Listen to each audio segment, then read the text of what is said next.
Olá, estamos mais uma vez aqui para estudarmos a Palavra de Deus, dando continuidade ao nosso estudo na carta de Paulo aos Efésios, e hoje nós entraremos aqui no capítulo 3. Vamos fazer a leitura de Efésios capítulo 3, do versículo 1 até o versículo 13. Então, diz assim a Palavra de Deus: Por essa razão, eu, Paulo, o prisioneiro de Cristo Jesus, por amor de vocês, os gentios, se é que vocês ouviram falar a respeito da dispensação da graça de Deus a mim confiada em favor de vocês, pois segundo uma revelação me foi dado a conhecer o mistério, conforme escrevi há pouco, resumidamente. Ao lerem o que escrevi, poderão entender a minha compreensão do mistério de Cristo, o qual, em outras gerações, não foi dado a conhecer aos filhos dos homens, como agora foi revelado aos seus santos apóstolos e profetas pelo Espírito.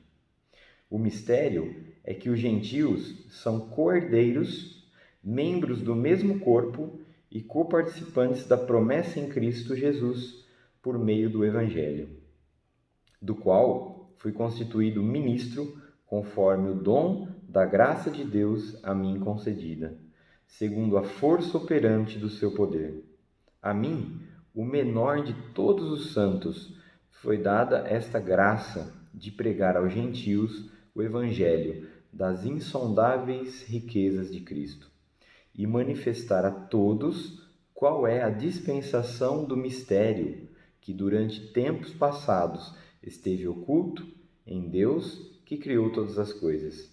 E isso para que agora, pela Igreja, a multiforme sabedoria de Deus se torne conhecida dos principados e das potestades nas regiões celestiais, segundo o eterno propósito que Deus estabeleceu em Cristo Jesus, nosso Senhor.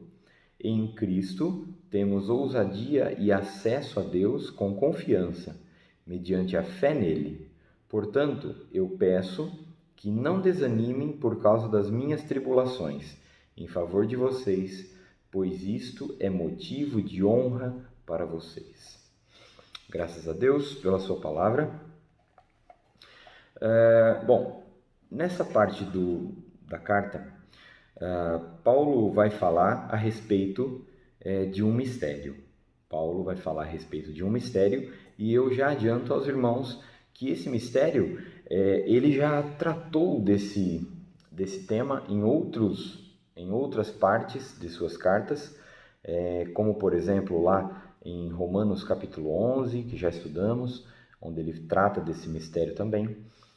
Eu adianto que esse mistério, ele não é um enigma indecifrável, tá? Então, quando Paulo vai tratar desse mistério, que em algumas partes ele coloca, ele sempre vai dar a explicação. Então, não é um mistério que não pode ser compreendido, tá? Tanto é que ele vai explicar e vai mostrar para os gentios aqui qual era a compreensão que ele tinha desse mistério que havia sido guardado, tá, por Deus e havia sido revelado nos últimos tempos para os apóstolos, né, e profetas ali,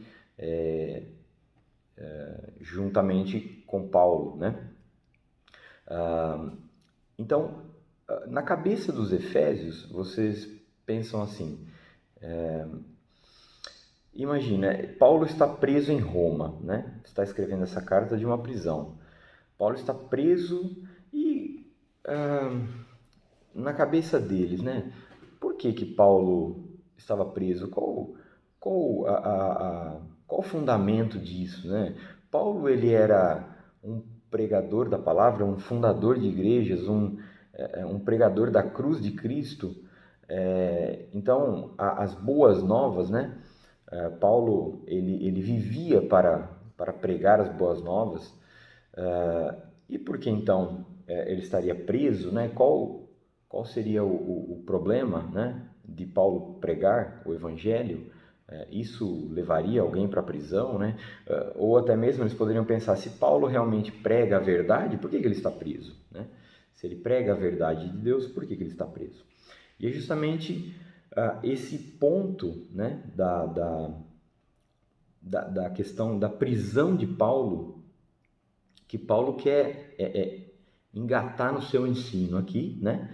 Então, ele já inicia no versículo 1 dizendo: por essa razão eu, Paulo, o prisioneiro de Cristo.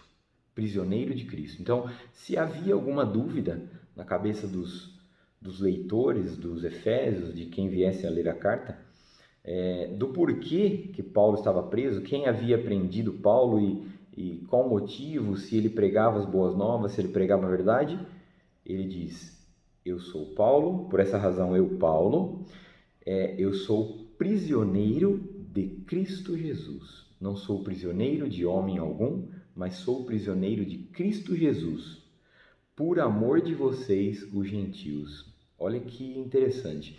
Se nós pensarmos na vida de Paulo antes, né, no judaísmo ortodoxo, ele perseguia os cristãos, né?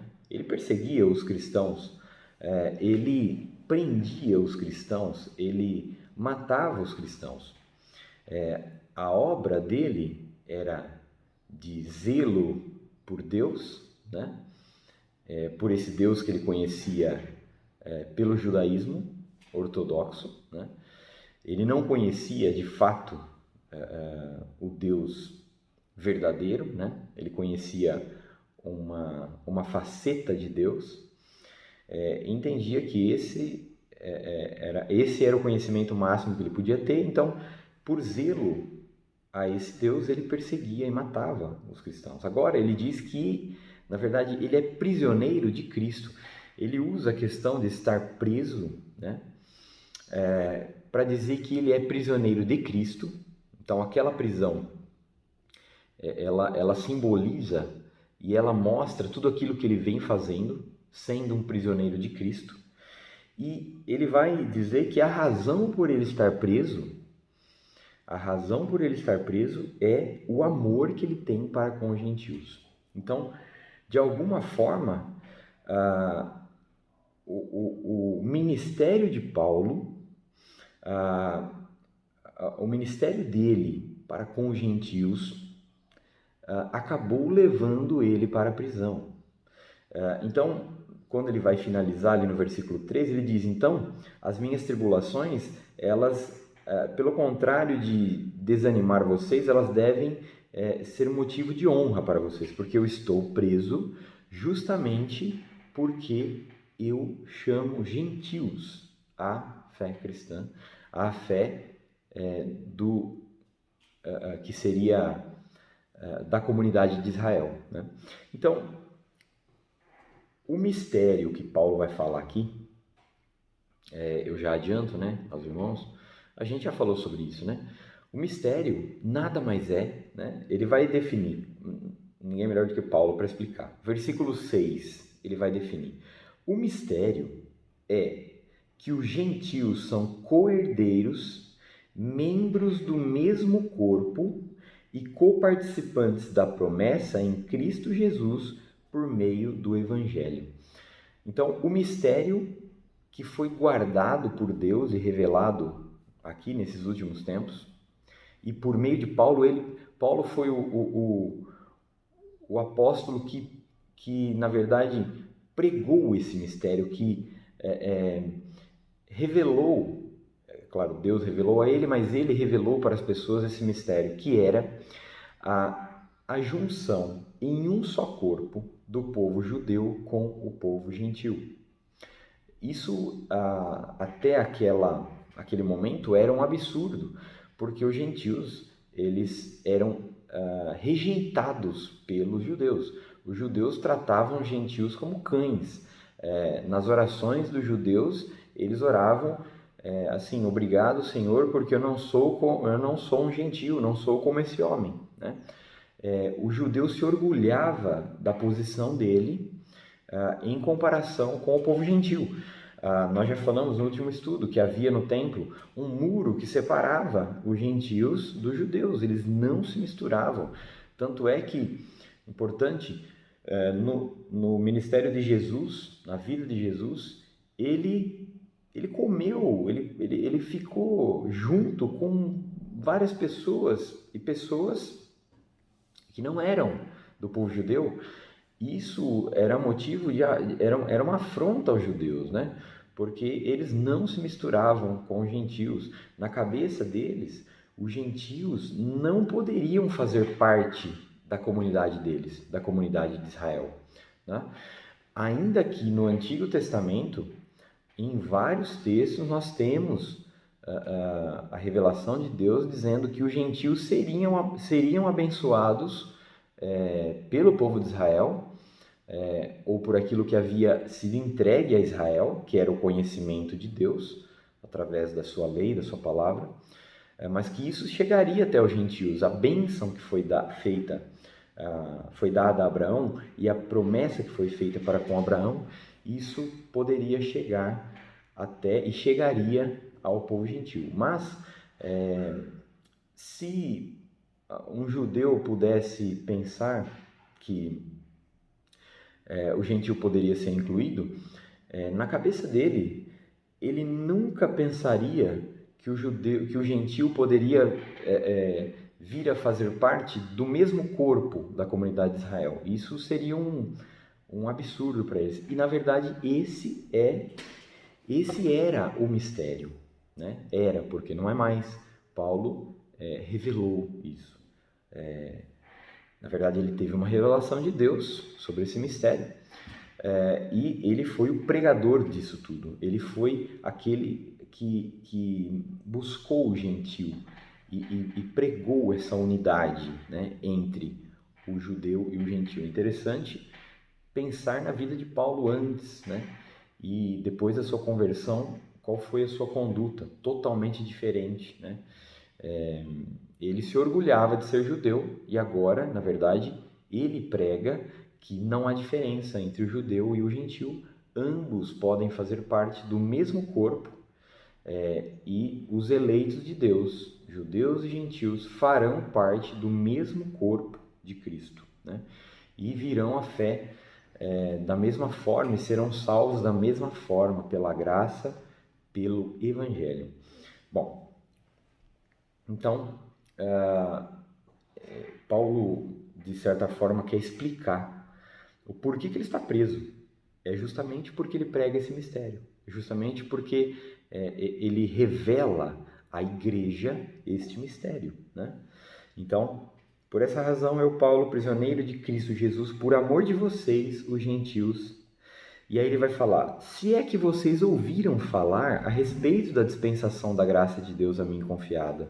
Então ele diz: estou falando para vocês, estou passando essa informação para vocês, mas não sei se vocês ouviram falar a respeito do que foi confiado a mim, né? Porque para Paulo foi revelado a ele que ele deveria pregar aos gentios, que ele deveria buscar os gentios, e ele foi fiel a esse chamado até o fim. Paulo fundou igrejas, plantou igrejas no meio do povo gentil. O ministério dele foi no meio dos gentios. Na verdade, ele sempre tentou juntar esses povos, né? Exemplo disso é a oferta que foi levantada por ele para levar a igreja de Jerusalém, a oferta levantada dentro das igrejas do povo gentil, e isso beneficiando o povo judeu, que era um povo mais pobre, tá? O povo judeu era mais pobre do que o povo gentil. Os judeus sofriam demais ali com os governantes da época. Eles eram explorados, né? Eles eram pobres mesmo. E os gentios eram mais ricos. Então Paulo levanta essa oferta em certa... Nós lemos isso em Atos dos Apóstolos, né? Essa oferta levada para a igreja, justamente para mostrar que não há diferença. Esses dois povos, eles formaram um povo só. E, na verdade, é o que nós estudamos no último estudo nosso, né? Do capítulo 2, do versículo 11 ao 22, né? Paulo, ele tratou desse tema já. Ele já falou a respeito da unidade desses dois povos, em que a cruz de Cristo não só traz paz do homem de forma geral com Deus, mas traz paz entre os homens, entre o povo gentil, que são todas as nações, e o povo judeu. Tá? A cruz de Cristo traz paz nessas duas questões, né? Paz com Deus, então a salvação, para você ser salvo, você precisa ter paz com Deus. Para ter paz com Deus, somente por meio do sangue de Cristo, da cruz de Cristo. E também a junção dos dois povos em um povo só, em uma nova humanidade, né? Que ele tratou isso no capítulo 2 ali, no nosso último estudo.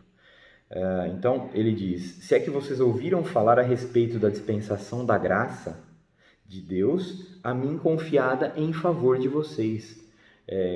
Isso me foi confiado, esse ministério de chamar os gentios me foi confiado, foi uma graça de Deus sobre a minha vida. Então, a importância disso para Paulo, né? desse mistério em que Paulo foi o seu pregador.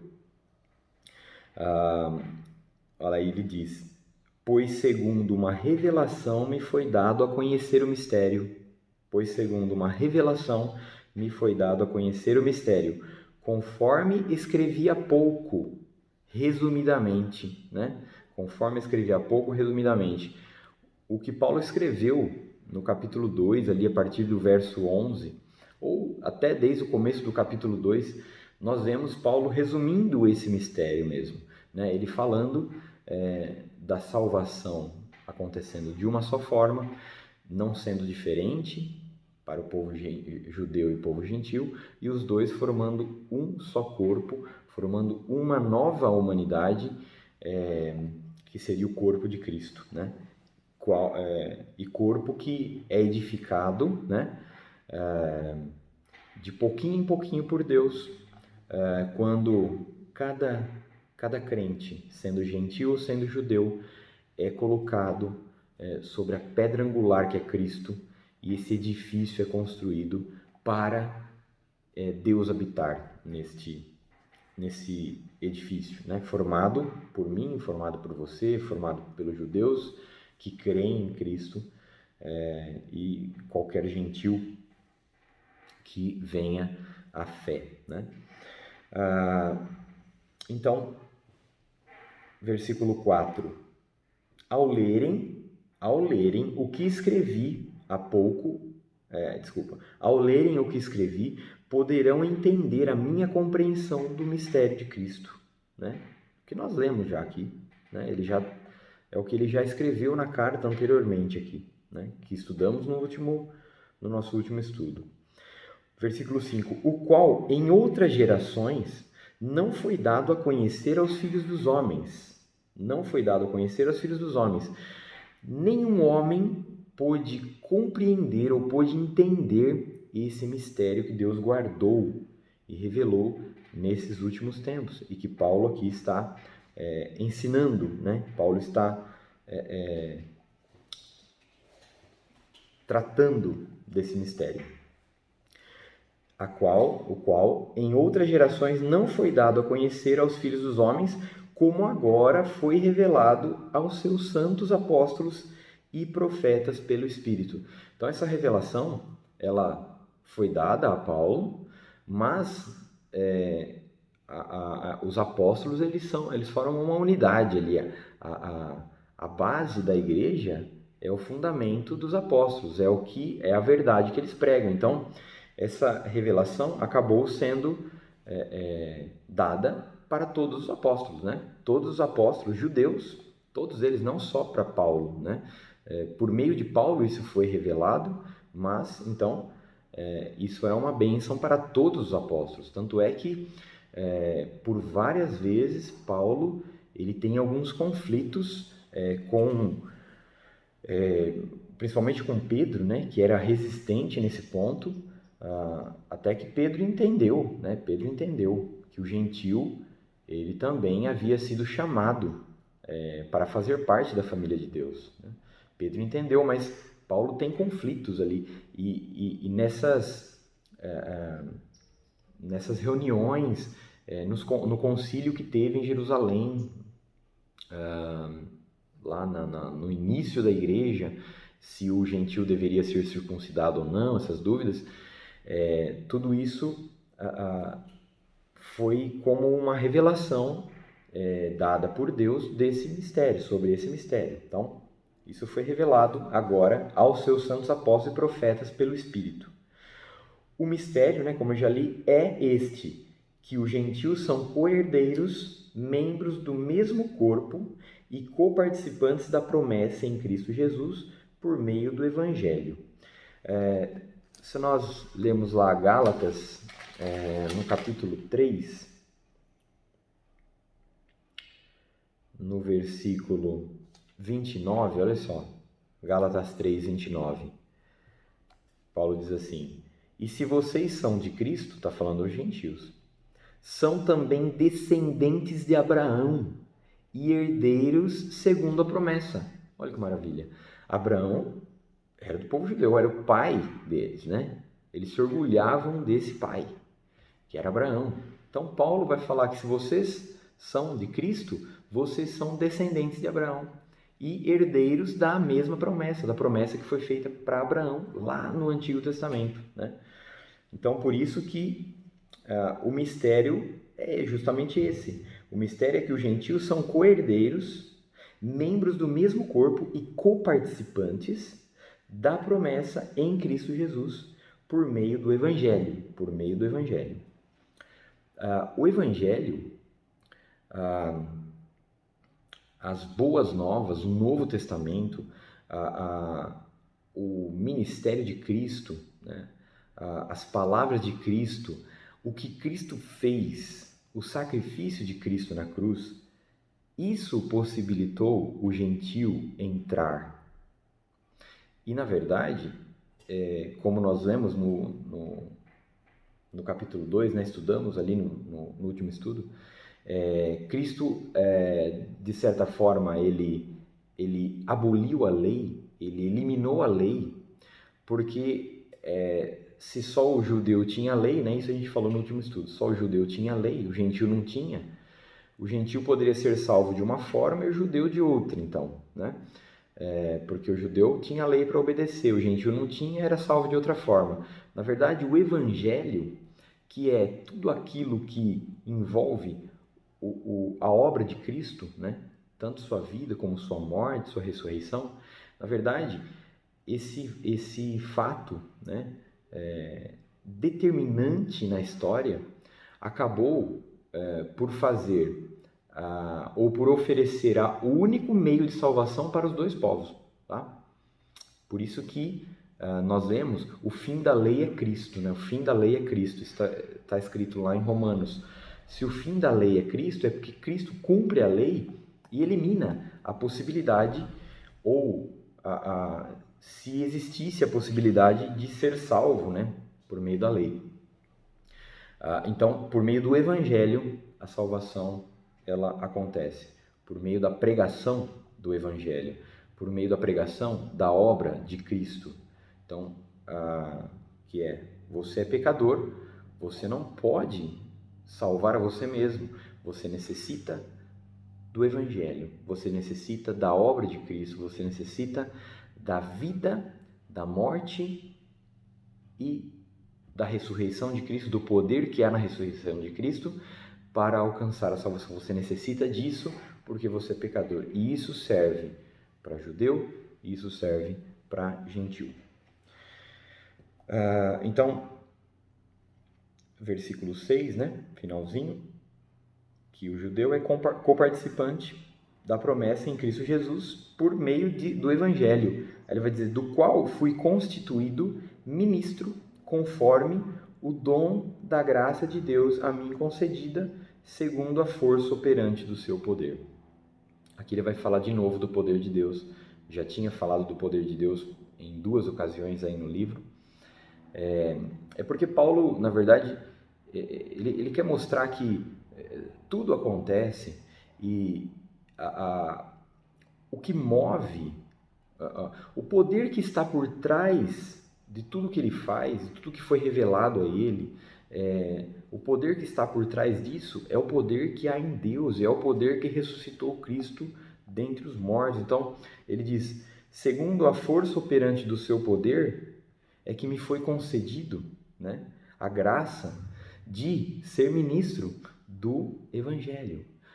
Esse Evangelho que é pregado, e essa foi a ordem de Deus: pregue o Evangelho para todas as nações. Pregue o Evangelho para os gentios, Paulo. Você vai pregar o Evangelho para os gentios. Então, ele diz, me foi dado essa graça de ser ministro desse Evangelho. Esse Evangelho que pode salvar o gentio, que pode salvar o judeu, né? E Paulo chama isso de graça, de dom, né? É como se ele estivesse dizendo, foi um presente que Deus me deu, ter revelado a mim esse mistério, que o gentio pode ser incluído da mesma forma e podendo participar da mesma riqueza que há em Cristo, que o judeu também participa, né? Que o judeu convertido, que o judeu de fato judeu, eleito, participa. Versículo 8. A mim, o menor de todos os santos. Paulo, ele era humilde em reconhecimento de quem ele era, né? E isso deve valer para mim, para você. Sempre reconhecer quem nós somos, tá? Sempre reconhecer quem nós somos. Já tratamos desse tema, inclusive em Gálatas, né? Nunca se comparar com o próximo para poder se orgulhar da sua posição, ou sua posição na igreja, sua posição frente a uma liderança, qualquer que seja, né? Não se orgulhar. Paulo, foi revelado um mistério a ele que não havia sido revelado em nenhum tempo anterior, e ele seria o principal pregador desse mistério, ou na verdade se cumpriria nele, né? Por que vocês acham que Paulo foi o maior plantador de igrejas?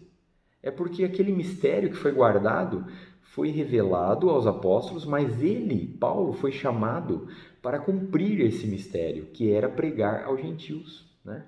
É por isso, né? E Paulo entende que valor isso teve para a igreja, que valor isso teve para ele, né?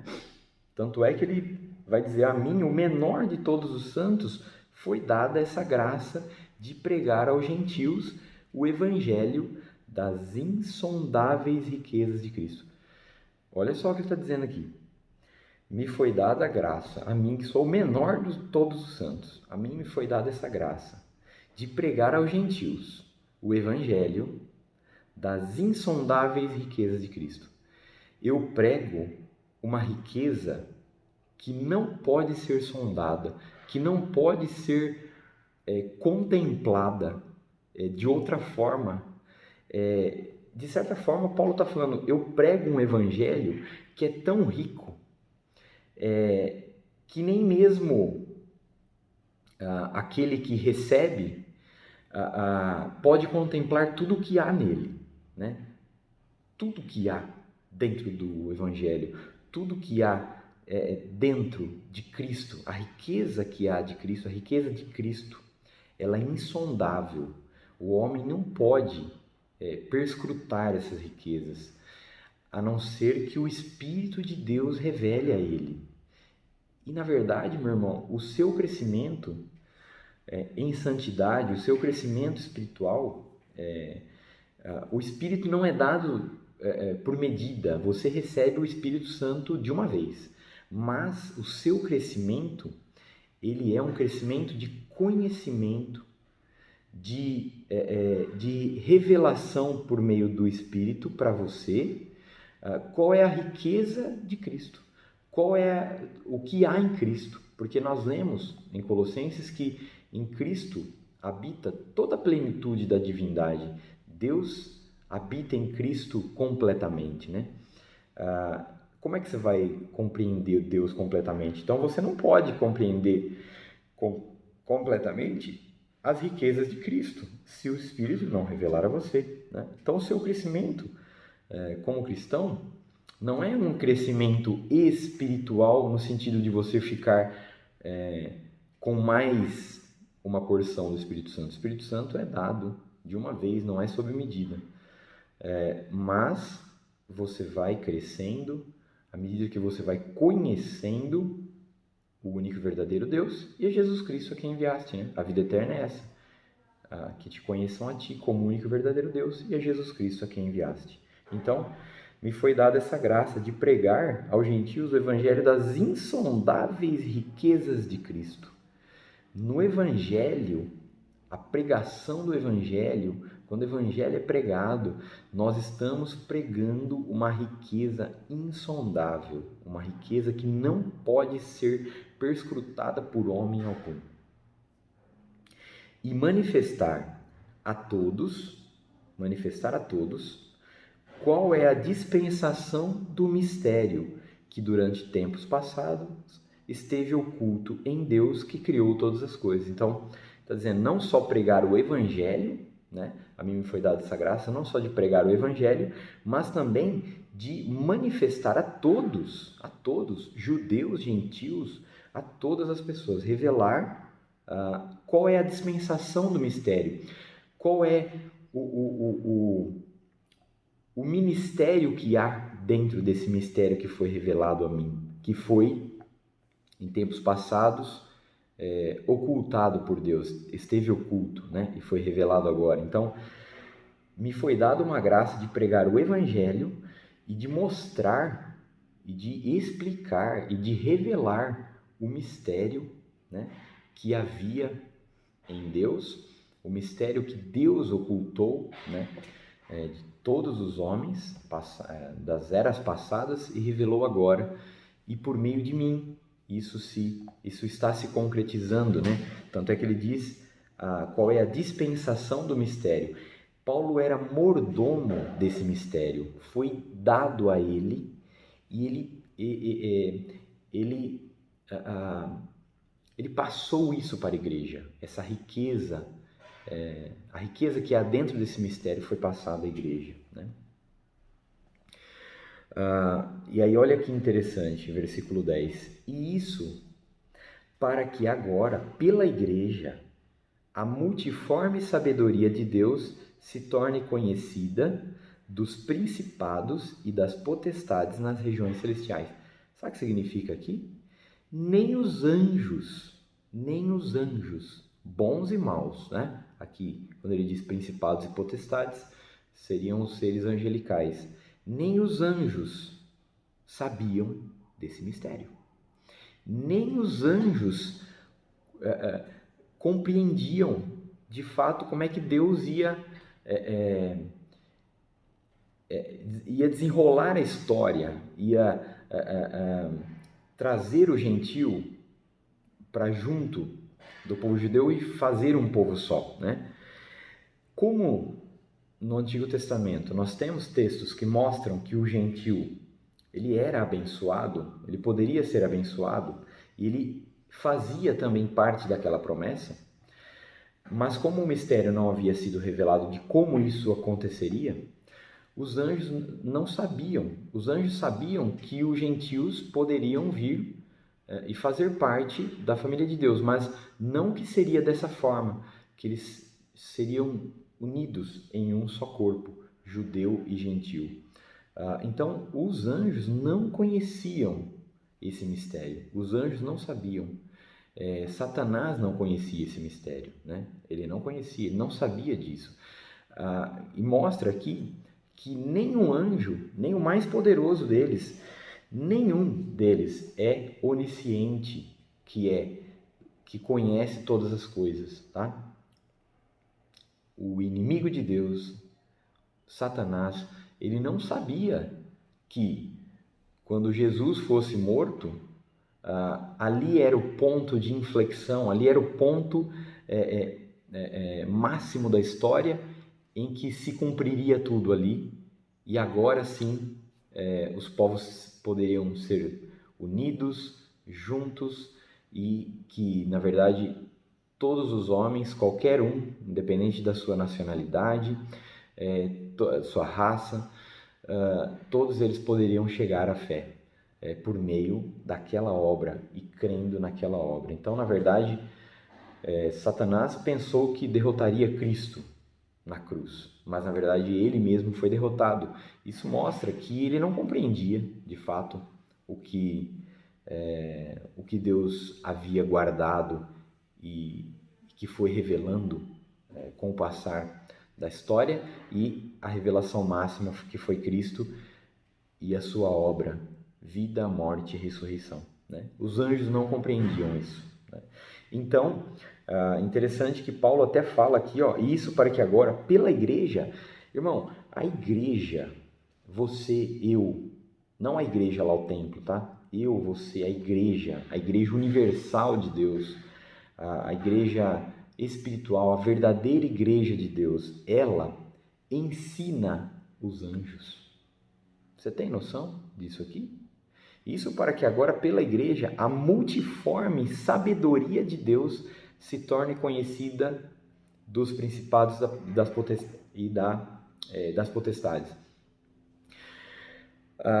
A multiforme sabedoria de Deus, todo o conhecimento de Deus, toda a sabedoria de Deus, tudo aquilo que Ele planejou perfeitamente, todo o seu plano, que Ele revela à igreja.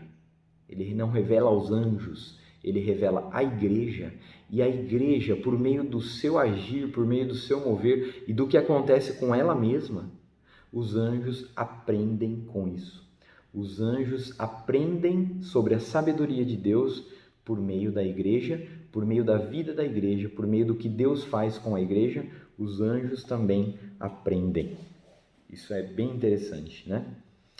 Versículo 11, segundo o eterno propósito, né? Isso era um propósito eterno de Deus, que fosse dessa forma. Segundo o eterno propósito de Deus, que Deus estabeleceu em Cristo, nosso Senhor. Em Cristo temos ousadia e acesso, né? E nenhum anjo podia contemplar isso, muito menos Satanás, que pensou totalmente o contrário, né? Mas em Cristo temos ousadia e acesso a Deus com confiança, né? A obra de Cristo, Cristo limpa, Deus perdoa os seus pecados porque Cristo os limpa.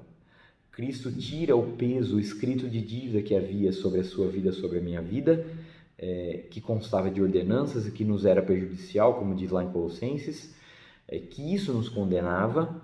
Cristo tira e limpa isso, porque Ele crava esse escrito de dívida na cruz e Ele é exterminado juntamente com os nossos pecados, né? Justamente porque Ele é exterminado, os nossos pecados são exterminados. E em Cristo, então, temos ousadia e acesso a Deus com confiança, mediante a fé nele. Imagina que mensagem era essa para o gentio, que poderia passar pela cabeça que ele não era tão digno quanto o judeu, né? Que tinha toda a lei, que as promessas haviam sido feitas. Imagina que mensagem que seria para o gentio aqui, né? E que mensagem é para nós? Que mensagem é para você, para mim? Essa, da confiança que nós temos de chegar diante de Deus, porque o véu foi rasgado de alto a baixo, vocês lembram? No templo. Mediante a fé nele, porque o justo viverá pela fé. É pela fé que eu me torno justo, não é pelos meus atos, não é pela minha boa obra que eu me torno justo. Eu não mereço a salvação, eu não mereço o favor de Deus, você não merece o favor de Deus, você não merece a salvação de Deus, mas pela fé você se torna justo, pela fé eu me torno justo, e o justo viverá pela fé, por fé. Então temos confiança e temos ousadia de ter acesso a Deus e de chegar diante dele, somente mediante a fé. Portanto, versículo 13, eu peço que não desanimem por causa das minhas tribulações, de que estou preso, em favor de vocês, porque se estou preso é por causa de vocês. Não fiquem com dúvida em relação se o meu ministério é válido ou não porque estou preso. Na verdade, estou preso em favor de vocês, pois isso é motivo de honra para vocês. Então, se estou preso, é porque prego esse mistério que foi revelado, e se estou preso, é porque eu prego essa verdade que foi revelada, que tanto judeu como gentil, eles podem fazer parte da mesma família, do mesmo corpo, sem diferença, sem distinção. E isso, então, na verdade, é motivo de honra para vocês, porque esse mistério que foi revelado a mim é o mistério que chama vocês. É a revelação que mostra que vocês podem fazer parte disso. Então, é motivo de honra para vocês. Muito bem. Vamos até aqui e no próximo estudo vamos terminar aí o capítulo 3 de Efésios. Os irmãos tenham uma excelente semana, fiquem com Deus e até o nosso próximo estudo, se assim Deus permitir.